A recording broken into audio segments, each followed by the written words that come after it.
بسم اللہ الرحمن الرحیم، اللہم صلی علی سیدنا و مولانا محمد وبارک وسلم۔ اس وقت پاکستان حالت جنگ میں ہے۔ انڈیا نے پاکستان پر کچھ دن پہلے اٹیک کیا اور نہتے اور معصوم شہریوں کو نشانہ بنایا، جس کی وجہ سے کچھ شہادتیں بھی ہوئی ہیں، اور اس کے جواب میں پاکستان نے بھی اپنا ریئیکشن شو کیا، ان کے جنگی طیارے بھی مار گرائے۔ پھر ابھی حال ہی میں آج کے دن صبح پاکستان نے انڈین طیاروں کے میزائلوں کے جواب میں، جو کہ انہوں نے پاکستان کے مختلف شہروں میں کیے، ایئر فورس بیسز پہ کی، اس کے جواب میں بھرپور جواب دیا ہے، اور ان کی کافی انسٹالیشنز جو ہیں، جو کہ خاص طور پہ ملٹری انسٹالیشنز تھیں، ان کو نقصان پہنچایا ہے۔ تو ہم مسلمان جو ہے، وہ تو ہمارے نبی علیہ الصلوۃ والسلام کا ارشاد ہے کہ جنگ کی تمنا نہ کرو، لیکن جب آ جائے، جب مسلط کر دی جائے تو پھر اس کا بھرپور جواب دو۔ حتیٰ کہ فرشتوں کو بھی جب اللہ تعالیٰ بھیج رہے ہیں، ان کو کہہ رہے ہیں کہ ان کو فضرب فوق الاعناق وضرب من کل بنان، کہ ان کی گردنوں کو مارو اور ان کے ایک ایک جوڑ پہ جو ہے نا وہ ضربے لگاؤ۔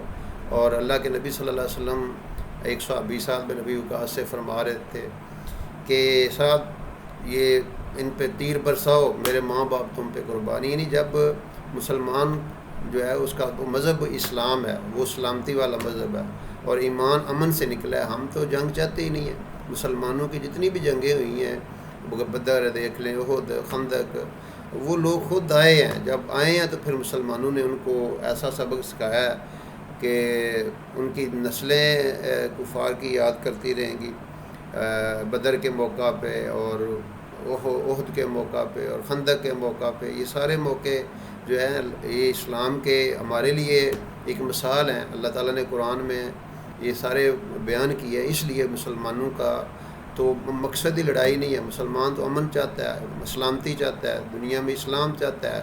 ہم تو چاہتے ہیں سارے کے سارے غیر مسلم بھی مسلمان ہو کے جنت والے بنے، لیکن جب ایک بندہ خود، ایک ملک خود حملہ کرتا ہے اور جہریت کا ارتکاب کرتا ہے، تو پھر ہماری بہادر فوج ان کا بھرپور مقابلہ کر رہی ہیں۔ اور پھر ہم جو ہیں، ہمارے نبی علیہ الصلوۃ والسلام نے یہ حکم دیا ہے کہ آپ نے جنگ کے دوران بھی کسی کے اوپر، جو معصوم لوگ ہیں، خواتین ہیں، بچے ہیں، اور حتیٰ کہ درختوں تک کو نقصان پہنچانے سے منع کیا ہے۔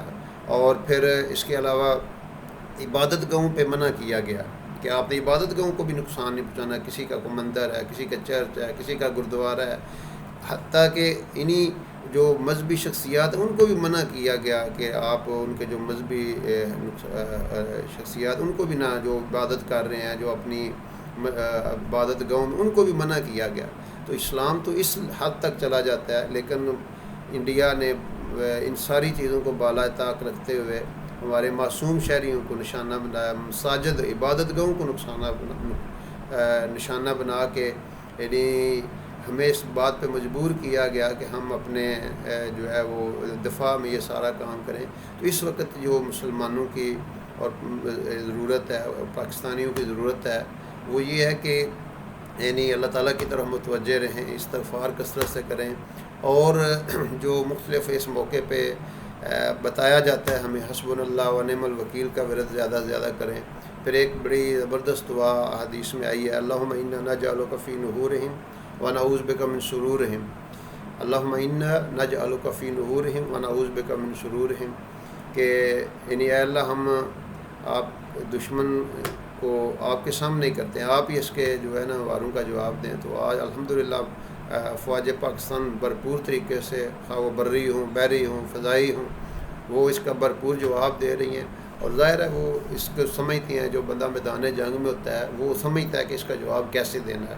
باہر بیٹھا ہوا بندہ تو صرف اندازے اور کیفی لگا سکتا ہے اور مشورے مفت دے سکتا ہے، لیکن حقیقت میں جو میدان جنگ میں لوگ ہوتے ہیں، جو میدان عمل میں لوگ ہوتے ہیں، وہ اس چیز کو سمجھتے ہیں، اور وہ ان کو جواب بھی دے رہے ہیں، بھرپور طریقے سے جواب دے رہے ہیں۔ اور انشاءاللہ ہمیں اس موقع پہ پوری قوم کو متحد ہو کر، پوری قوم کو ایک جذبے کے ساتھ، ہر قسم کے دامے درمے سکھنے، جانی مالی، جس انداز کی بھی قربانی ہمیں دینی پڑے، ہم اس کے لیے تیار ہیں، ہم اس کے لیے راضی ہیں۔ یعنی مسلمان تو جو ہے وہ تو ہر وقت تیار ہوتا ہے. مسلمان کی تو زندگی کا مقصد ہی ہے شہادت ہے مطلوب و مقصود و مومن نہ مال غنیمت نہ کشور کسائی. وہ لوگ ہیں جو دنیا میں بھی گئے اور آخرت میں بھی گئے، یعنی مرتے ہی دوزخ کے اندر چلے جائیں گے، واصل جہنم ہو جائیں گے. مسلمان کے لیے تو شہادت ایک اعزاز ہے، اور مسلمان کا تو شہید ہوتا ہے تو وہ خوشیاں مناتا ہے، وہ اس پہ وہ پریشان نہیں ہوتا، کیونکہ اسے ایک نئی زندگی مل گئی، اسے ایک یعنی جنت کی شکل میں انعام مل گیا ہے. وہ تو صحابہ جب لڑتے تھے وہ کیا کہتے تھے؟ فزت برب الکعبہ، رب کعبہ کی قسم میں کامیاب ہو گئے. جب ان کو شہادت ملتی تھی تو اس لیول پہ جا کے وہ کافر بھی حیران ہوتے تھے کہ یہ تو جان دے رہے ہیں اور زندگی بچانا ہی سب سے بڑا مشن ہے، لیکن وہ کہتے تھے نہیں، رب کعبہ کی قسم ہم کامیاب ہو گئے، کیونکہ اللہ ان کو آخرت میں وہ دکھا دیتا تھا کہ تمہارے لیے ایک بہت اعلیٰ مقام اور وہ جنت تیار ہے. اور وہ مسلمان تو موت کا شدائی ہے، تو اس کے لیے موت تحفہ ہے. مومن کے لیے جو موت ہے وہ بہت بڑا تحفہ ہے. اور وہ تو جب صحابہ لڑا کرتے تھے وہ ان کو پیغام دیتے تھے کہ تمہیں اس قوم سے پالا پڑا ہے، تمہیں اس قوم سے پالا پڑا ہے، واسطہ پڑا ہے، جس کو موت اتنی محبوب ہے جتنی تمہیں شراب اور عورتیں ہیں محبوب ہے. تو مسلمان تو تیار ہوتے ہیں ہر وقت. جو ہے وہ ہمارے دین نے، ہمارے نبی علیہ السلام نے تربیت یہ کیا کہ ہر حال میں تم تیار ہو کہ کس وقت بلاوا آ جائے تو یا اللہ ہم ریڈی ہیں، ہم تیرے پاس جانے کے لیے، تو ہی ہمارا مطلوب و مقصود ہے. تو اس لیے اس موقع پہ ہم سارے کے سارے اپنے سر بسجود ہو کر اللہ سے دعائیں بھی مانگیں، اپنے فوج کے لیے، اپنے وطن کے لیے، مسلمانوں کے لیے، سب کے لیے دعا مانگیں کہ اے اللہ ہمیں اس موقع پہ استقامت نصیب فرما، ہمیں ان کی جو چالوں ہیں ان چالوں کا مقابلہ کرنے کی توفیق عطا فرما، اور میں بھرپور طریقے سے ہمارے جو لوگ میدان عمل ہیں ان کے لیے ہم مدد کریں، ان کو تعاون دیں.